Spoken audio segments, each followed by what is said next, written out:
Daytona and everything else? Like you got the Daytona. It's just a trim. It's just a trim package, and it's a numbered trim package. But the trim package isn't like a higher up of your SRT versus like a core. Yeah.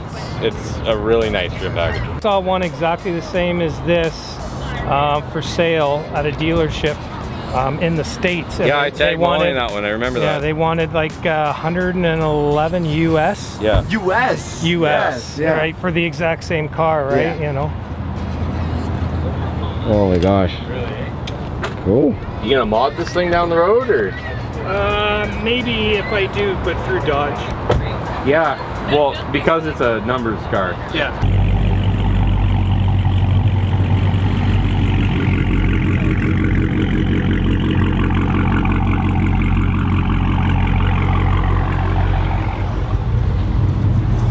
See you, buddy.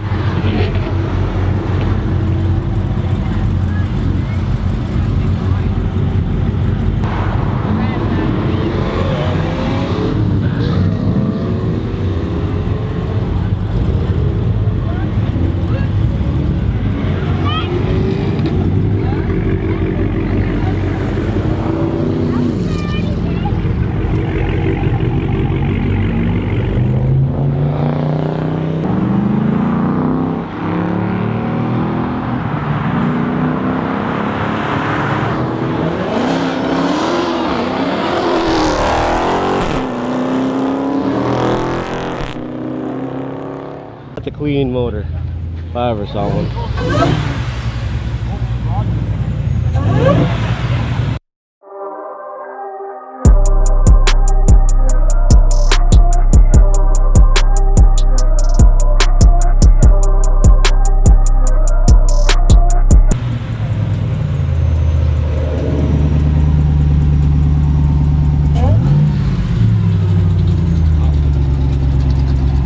Sounds awesome, man. Thanks, man. What kind of exhaust on there? I got electric cutouts on it. Oh, really? Yeah. With stock exhaust with it? Stock exhaust with it, yeah. Yeah. Cool.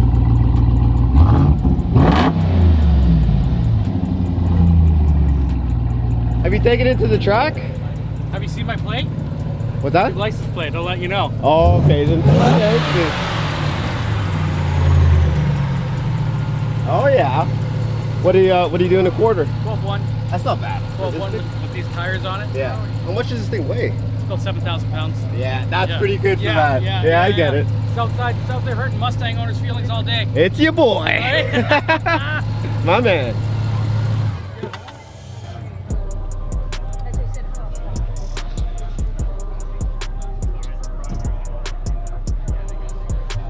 What year is this thing? 21. 21? Yeah. Woo. I waited 8 months for it. It's a daily driver. It's got 32,000 clicks on it. Daily driver? Daily driver, bro. How many kilometers per tank? If I'm easy on it, I get about 17. Yeah. Summertime, if I drive like I normally do, I get like 21, 22. Yeah. So, cool. goes to the, goes to the garden center. Get a yard of triple mix dumped in the back. Yeah. Wintertime. Bob's your uncle. Bob's Yeah. your uncle, bro. Man. Bob's your uncle. GT momentum too. Yeah. I wrote, there's a lot of how-to videos I made as well. Yeah. How to install the intake, how to install the pulley. Yeah. How to install the catch can, how to do an oil change, all kinds of how-to videos for this. Oh, man. That's dope. Thanks, bro. And now since they're phasing them out, this is...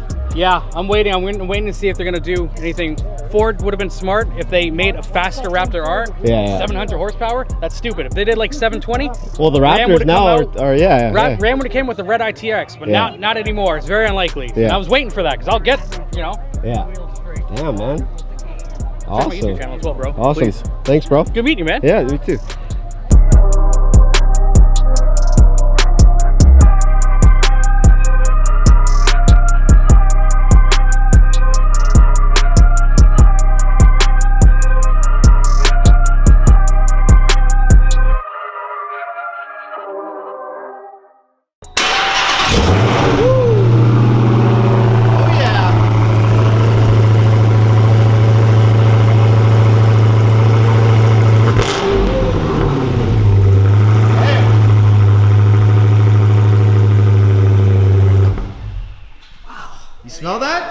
smells like victory. Yeah, so this one here is a 2015 Charger SRT Hellcat. It has about 8,000 kilometers on it right now. Obviously, it's still plenty of life left. Daytona.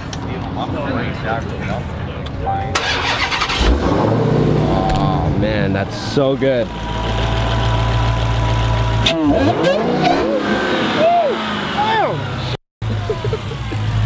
Gosh. Look at that.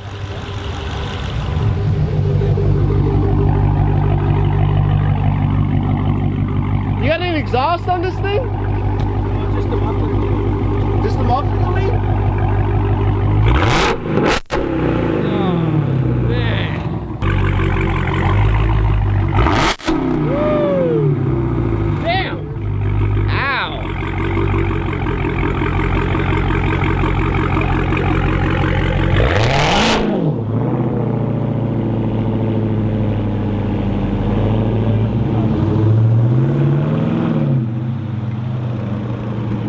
We can still hang it, I'm just saying. Ow, that fucking rang my ears on that motherfucker. Holy jeez.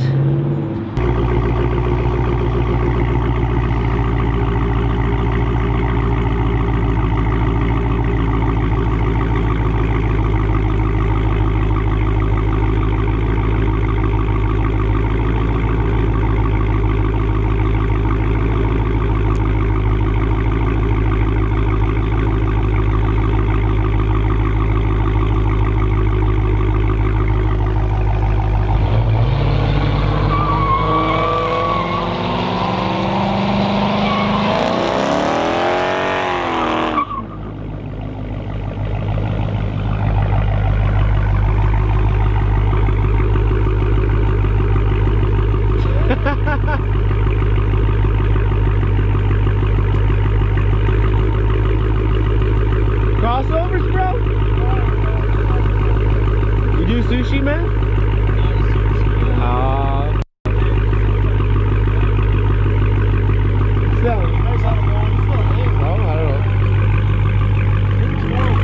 Let's chat with the owner of Muscle Mouse Auto Spa and talk about ceramic coating on this Mopar beauty. I just finished coating it. It's all ceramic coated. How long did it take you to do this? 3 days. For ceramic coating as an installer, what was the hardest part of ceramic coating a Dodge Challenger?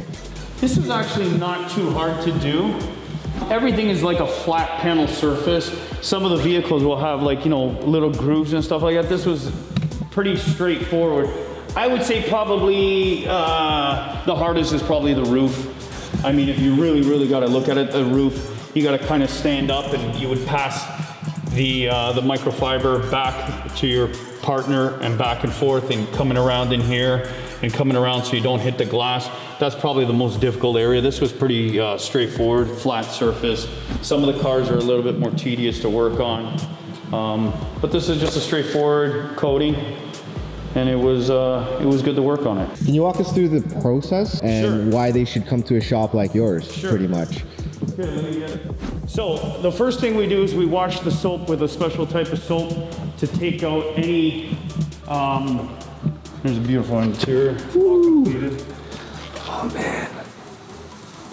It's a 2022. All the seats are coated as well. The seats are coated? The seats are leather coated, yeah, with IGL leather. Really? Yeah, so it's very easy to keep clean. The first thing we do is we wash the entire vehicle with a special type of soap. That way it takes out any of the greases, waxes, sealants, anything that's on the paint, because you want a clean surface when you're done. Okay. Then after that, we spray a solution. This is how most guys should do it. We spray a solution called Fallout, and that pulls out any iron that's embedded on the paint. Usually on white, you'll see little yellow dots on it. This car was pretty good. I only seen a couple of yellow dots. And after you put the Fallout solution, some guys call it Iron X, we put Fallout. Once we let it sit on there for about 8 to 10 minutes, then we begin clay barring. I like using real pieces of Japanese clay. I think that they really pull. These are real pieces of Japanese clay. I think that they pull a lot better than the mitts do. So what we do is we clay bar the entire vehicle, then we rewash the vehicle again, and then after that we'll air dry the entire vehicle.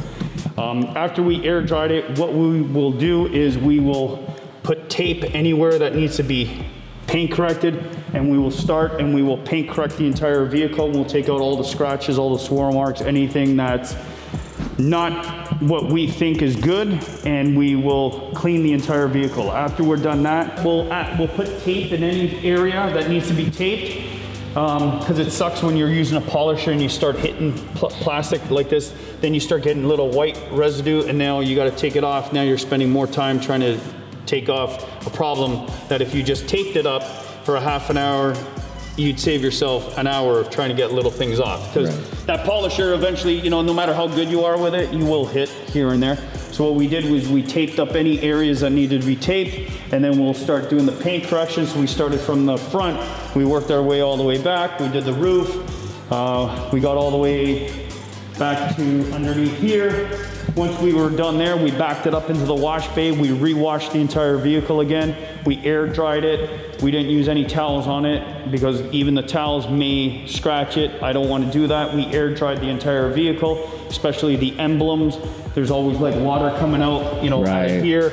Water will start dripping. We moved it forward. We took a look, and we started layering the ceramic down with Kenzo. We put one layer of a top coat on. We let that cure overnight. We put one layer of the top coat of Kenzo, the top coat. We layered that down. We let that cure. We coated all the rims. We got in there really good. These are nice rims because you can get really deep inside. We coated the caliper. We coated all that. All the black plastic has been coated because over time the sun will oxidize that. We put one layer of a base coat, one layer of a top coat. That's with IGL coatings. It's very nice because it's a 10H hardness. It's the strongest and most durable ceramic coating on the market. You get a great shine, a great gloss. You're adding value to the vehicle. So if you ever do sell the vehicle, you'll get more money for it. Wax is an old school thing. This is the new thing of today, ceramic coatings. Wax on a really, really hot day, you're looking at wax to sit on a car for probably about 3 to 5 days. This, you'll get durability 4, 5, maybe up to 6 years. So for all the Mopar people here, how was this? How was this to work on? This was really fun. Yeah? I'm glad I put my hands on this car, and I love it. So let's just say after 6 years, how would you go about reapplying it? How do you take off the ceramic coat? You can take, I would probably take it off, you lightly rebuff it, but there's new ways of new products out there right now. IGL Coatings has a product called Renew, where you just rejuvenate the paint and make the ceramic nice and strong. So you just do a buff around the vehicle, take you maybe a couple hours to do. It's a nice product because it just rejuvenates the paint, it takes out any marring marks, and you're making the ceramic strong. So you're gonna get longer years out of it instead of reapplying it. Right. How does it do well with scratches? The best thing for scratches obviously is the PPF, which is a paint protection film. We do it here in the shop. That's your best bet. As far as scratches, the ceramic will help some scratches, but if you get a really good gauge in it, yeah, you're gonna have a scratch. But it does help it because you're adding a good thick layer on top of it, and it's a 10H hardness compared to a clear coat, which is 2H, so you're getting 5 times more harder surface than you do with a clear coat. Do you guys offer repairs? Let's just say someone had a big scratch. Right. And you had ceramic coating. Would they come back to you? They would come back to us. We would probably rebuff the whole door. Let's say if it was on the door, we would rebuff the door and just reapply it. That's your customer. You want to keep them as your customer. Yeah. Just try and fix it up. Don't gouge the guy $1,000 for something. Maybe a few $100 just for your time, and just get it done for the guy. Nice. So I know different cars have different prices, but when a customer comes to you, what are they generally going to expect for ceramic coating? Anywhere between $1,800 to about $2,500. That's the range. They do take 3 to 4 days from start to finish. They are a tedious job. Sometimes you're in the shop from 7 in the morning till 11 o'clock at night. I wish you could get them done in one day, but they just won't happen. They're just because by the time you get the rims coated, by the time you get the trim coated, by the time you get the top coated, they're just time-consuming jobs. Nice. So, how would you, at the end of a treatment or an installation, how would you test that it has been applied? I know that it's been applied properly. I tell the customer to come back in a week, let us rewash it, let's take a look at it, let's see how the ceramic has been bonded. and we don't charge anything for that. Bring it in, we would wash it, we clean it all up for the customer, make sure that everything is looks good on it, and just give it back to them. Now that's service. So while it's here, you get all the bells, all the whistles done in the shop.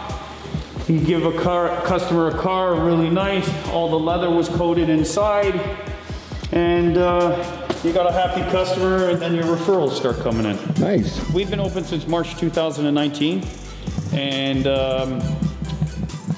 we're just growing slowly. This is something that just takes some time to rebuild. We have a Facebook account, an Instagram account, and we're just slowly getting bigger and bigger. We're doing a lot of vehicles out of Bracebridge. We're trying to get a lot of customers that are up there to bring down their vehicle, and hoping to just grow a business and just get bigger. We're family owned, and it's nice. How and you guys are located in Aurelia, We're right? located in Aurelia, 220 James Street West, unit number 4.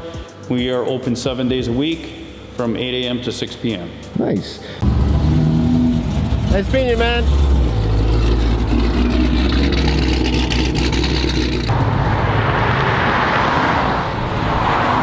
Let's go, bro.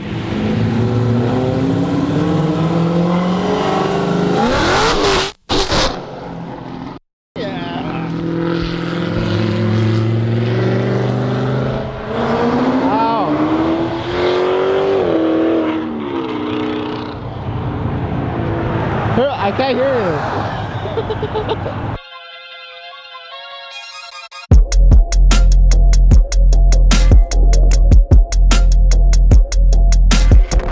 CJR, eh? Yeah. Nice. What year is this baby? It's a 16. 16? Yeah. Yeah, it's got stage 5.5 in it now. Stage, oh really? Cold air intake. It's got major head work done, cam work done, crank work done, rods done. Everything, eh? You just couldn't settle with 700, eh?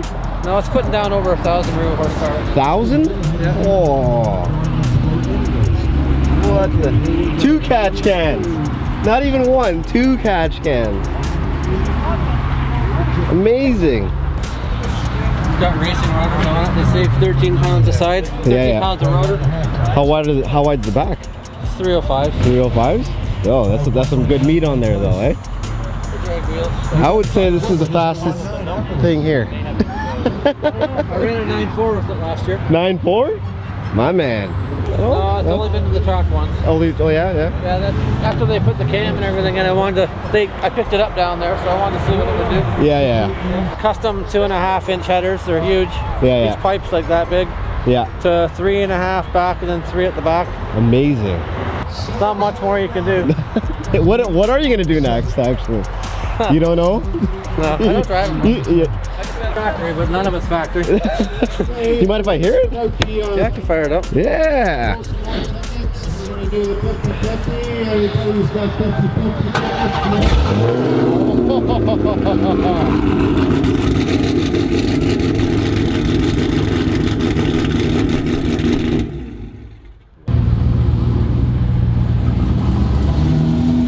Nice meeting you, man.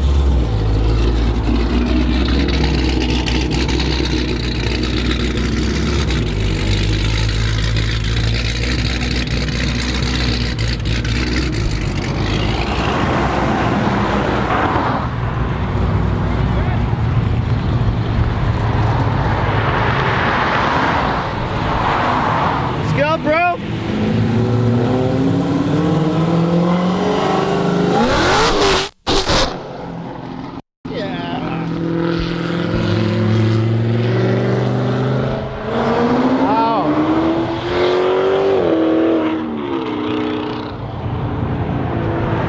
I can't hear you. People get the 5.7s or the 392s. They upgrade them, and the cost-wise, because you own 2 Hellcats. I want to ask you this question: is it actually worth it to just get the Hellcat at the end of the day? Yeah, well, you're getting so much more than just the motor with the Hellcat. Right? You get everything. You get the whole thing. You're getting a lot more other performance mods and everything else that the Hellcats have over the 392s. Yeah. It all comes down to what you want. Like if you just want your 392, but if you're planning on supercharging it, building the motor, doing all that other stuff, you might as well just go and get the Hellcat. It's not like, you know, when you build your motor and everything for this and everything, it's, you know, you're not going to be doing, and like I said, you know, these motors can be modified, you know, to a certain degree and still have major reliability. Yeah. Right? Reliability is for me, key, yeah. I was just on the edge where it's not really becoming a daily anymore. It's becoming more of like a little tour and you know, a race car. Right, but that was with an extra 300 horse. Right, so you know, you could easily put you know, an extra 180, 200 horse into it and still be fairly reliable, right? Exactly. And the reliability factor with this, what it is like undeniable. It's huge. Like I said, it all comes down to what you want to do, what your plans for the vehicle are. Right, like. You know, like I said, if you're going to budget to build a motor and put a supercharger and everything, you might as well have just gotten your track. You save all that money. Yeah, it'll be cheaper, and you know, to get the exact same thing in the long run, you'll be cheaper.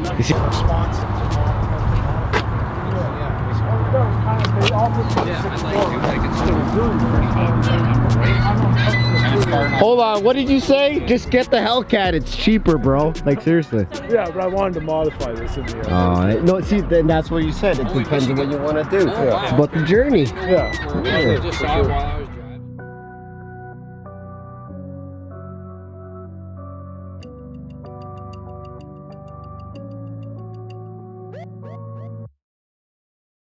Yeah, so this one here is a 2015 Charger SRT Hellcat. It has about 8,000 kilometers on it right now. Obviously, it's still plenty of life left. One thing that you'll notice in particular about the Hellcat is or any of the SRTs, usually they have a distinct hood. So these are a functional hood scoop. It's got the 3.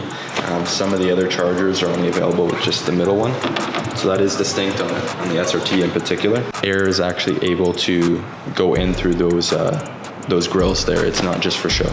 The SRT in particular, and you can get a similar bumper on some of the other packages. It's not exactly the same, it's a little bit different. So you'll see it's very, very aggressive looking. The headlights and all that are still relatively the same. Now you can get, this one in particular have projector HIDs. These wheels right here, they're actually called the brass monkeys. So they're a bit of a little bit of a bronzish hinge to them. They're wrapped in Pirelli P0 tires. These ones are a 275 wide, so that's pretty distinct on the SRT products. Some of the other ones will get a skinnier tire, different brand, not as sticky. Obviously there's something that's very distinct on the side here, which is the Hellcat badge in particular. So there's a few different things. Otherwise, the Charger itself is relatively subtle in comparison to, for example, an SRT 392. So, again, under the hood here, we have a 6.2 supercharged V8. This puts out 707 horsepower. I've seen some numbers that are actually a bit higher. That's what Dodge claims, but it's a nice number, right? It's easy to remember. So 707 horsepower and 650 pound-feet of torque. So pretty incredible car. In the quarter mile, you're about, depending on the tires, if you're running radials, you would certainly be into the high 10-second range in a quarter mile. But it looks very, very distinct. Again, between this and the package below this, the SRT 392, there's not too many things, so the average person wouldn't really notice this. I would imagine if you took off the badges, there would be a lot of people who wouldn't even realize it's even a Hellcat. Then we already discussed the wheels, the body lines and all that are still going to be the same regardless of the Charger package. Now coming along the back, it does have the ducktail. This is body color. Some other packages will have a matte black finish to them. Dual exhaust as well, of course. All right, guys, so let's take a break and we gotta listen to this beautiful cold start and let's hear this baby purr. Let's get it.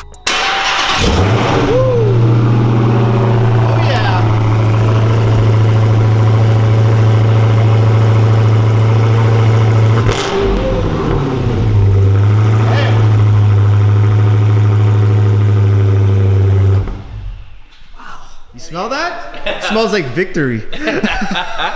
pop this here. Now I know this is a Hellcat, so obviously this is not really the thing that most people are really going to care about too much in this vehicle, but it is nice because the Charger in particular is still very, very practical. So this back here, actually, there is the window slipper from the previous owner of this vehicle, so you can kind of see all the options that it has there. That's not bad on the highway. That's manageable. Yeah, it's not too bad actually. For what it is, its fuel economy numbers are pretty impressive on the highway, especially. Now this one does have the red key in it right now. There's 2 keys for the Hellcat. This one in particular unleashes the full 707 horsepower. There is a black key as well, which limits you to only 500. And there are the SRT performance pages in the screen as well. We can actually show that right here. So you see SRT there, you see Hellcat in the center there. So that's one of the very few distinct features. Even if you look on the dash there, it only says Charger. The seats do say SRT, but there's really not too much to differentiate. This one does have the heated seats in the front, cooled seats, and the heated wheel, as well as heated seats in the back. So we'll go here to the SRT pages, so we'll go to drive modes actually. So there's a few different things that are distinct on the Hellcat in particular. So you got your horsepower numbers right there, so 700 plus. Right now it's in default. You can actually change this. There's just a bunch of different presets here, or you can customize it and you can pick whatever you want. So transmission right now, for example, we'll actually go into this. So right now we're at full 700. Transmission's in track mode, so obviously it's going to be the most responsive. It is going to keep the RPMs a little higher, so of course it will consume some more gas. Paddle shifters are on, of course. Now traction is on street as you move up here to sport and track. Track is basically just going to completely disable the traction control and stability control. And in a situation where you're going to be on a track, you wouldn't want to have that on anyways, because it's just going to limit the vehicle way too much. Suspension, it is an adaptive suspension on any of the SRT, whether it's the 392 or the Hellcat. So there's different modes. That's kind of neat there. Now we will go in here. Performance pages is available in some of the other Charger packages as well, but it is a little bit different on SRT in particular. So I'll wait here for it to load up. In the meantime, this one does have navigation as well. So some of the other Chargers that have it, such as the Daytona Charger, it actually doesn't. It just gets an RT on the screen here. Obviously this one you actually do get an SRT, but there really isn't anything to even show you that it's a Hellcat in particular. And there are a few different pictures there. Oh, it's got a data sheet in there for your strips. Yeah, cool. So you got your, you can see best here. I'm not sure. Oh, there you go. 11 seconds. Someone did an 11.1 in a quarter mile. It's pretty decent, pretty respectable number. That was a bad day, probably. Yeah. yeah, that's for sure. And then here you have all your gauges, right? So oil temp, oil pressure, that kind of stuff. There's a boost pressure one right there. Yeah. Can you increase boost at all, or no? It's you could if you were to upgrade to maybe like a smaller pulley or something like that. You could certainly do that, or with some software tuning. Look at this beautiful beast. There's so much to like about the Charger Hellcat, but what gets my attention right away is the brass monkey Hellcat wheels and the great KW spring setup that gives it its Lord stance. Now this baby looks sharp, rolling right off the lot. Exactly right off the lot. I definitely consider purchasing this. And for 2015, it ain't bad at all. You know, definitely considering it. Anyways.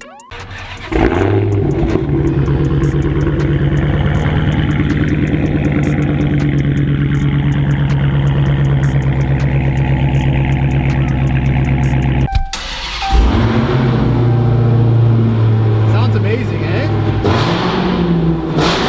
Wow. Get behind and give her a blip. Go ahead.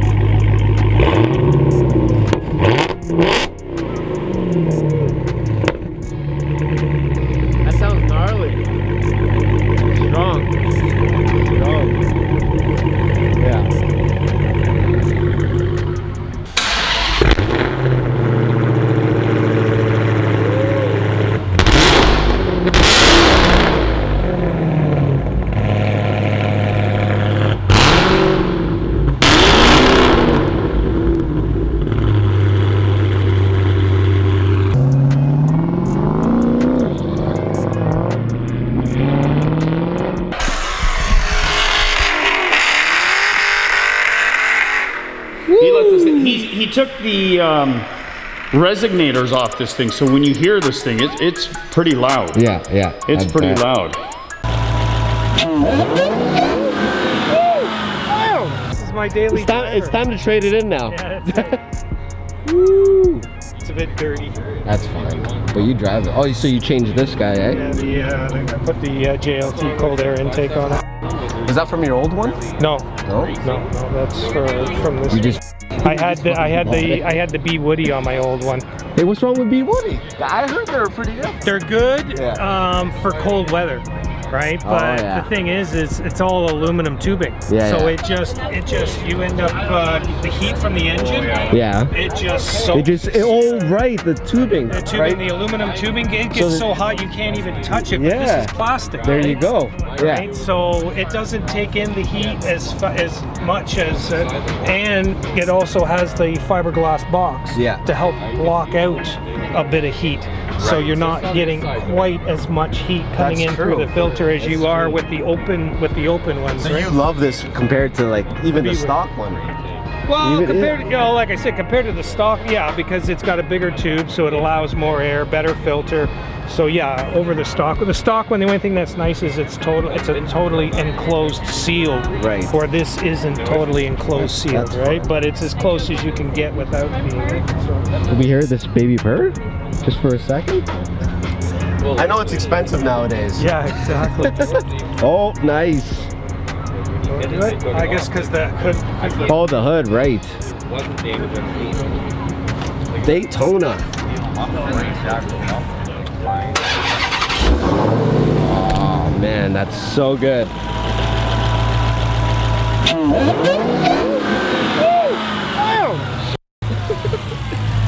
Gosh. Look at that.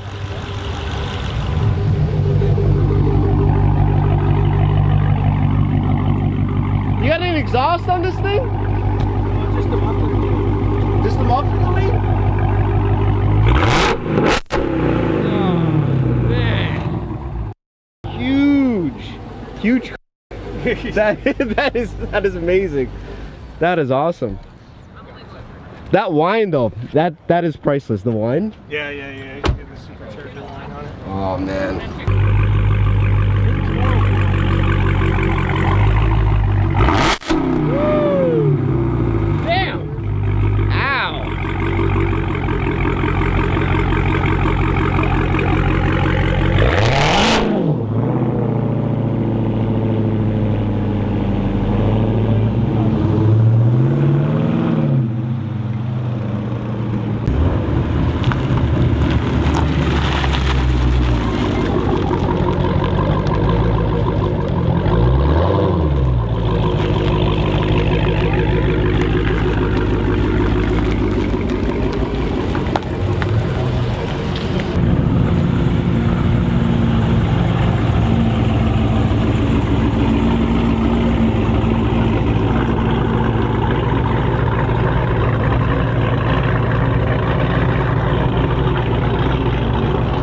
Well then. Oh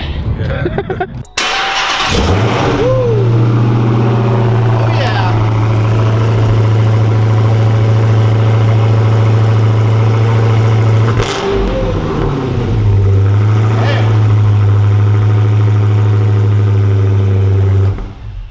Wow. You smell that? It smells like victory. Yeah, so this one here is a 2015 Charger SRT Hellcat. It has about 8,000 kilometers on it right now. Obviously, it's still plenty of life left.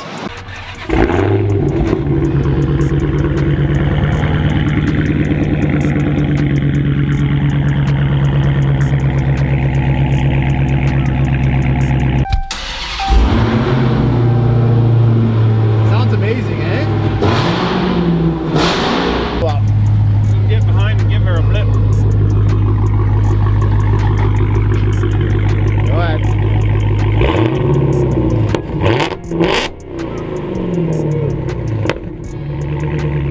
That sounds gnarly.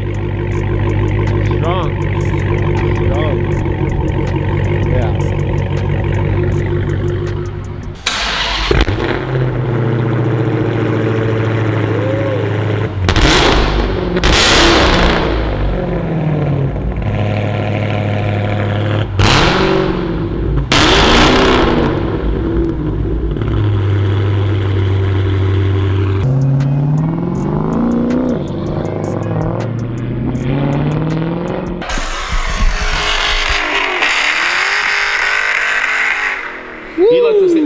took the resonators off this thing, so when you hear this thing, it's pretty loud. Yeah, yeah. It's pretty loud. Daytona. Oh man, that's so good.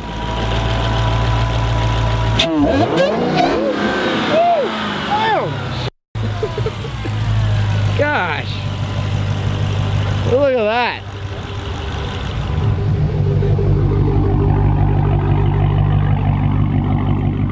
You got any exhaust on this thing? Just the muffler. Just the muffler lead? Oh, man. Woo. Damn. Ow.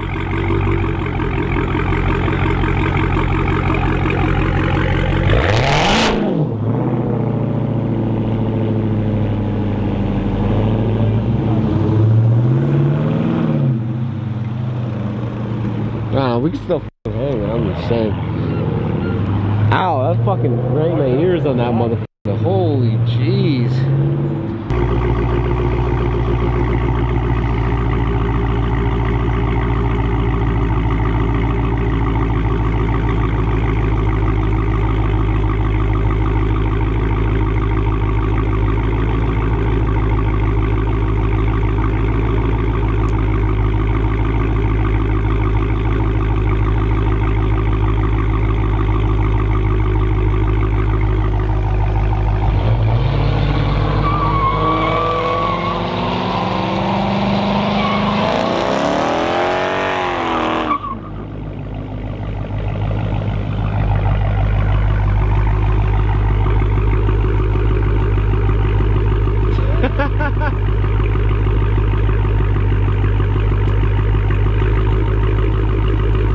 Crossovers, bro?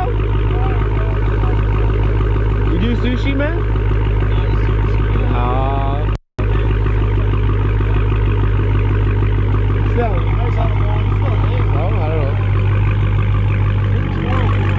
Ended up putting the clear bra on, got it ceramic coated, and put in an electronic rust inhibitor.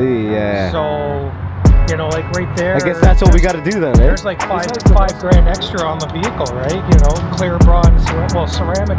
You're looking at, you know, with the clear bra and ceramic, you're looking at like $3 grand or more. 100%, yeah. Yeah.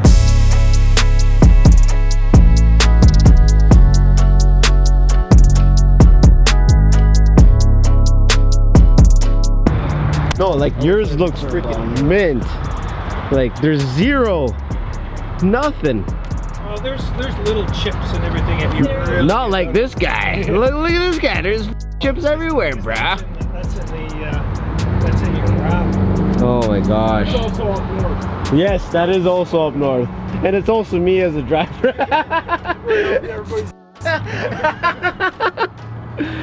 Oh, that's divine. Okay. Right? When I was sitting back there looking at it, you can kind of see how it's kind of different. That's awesome.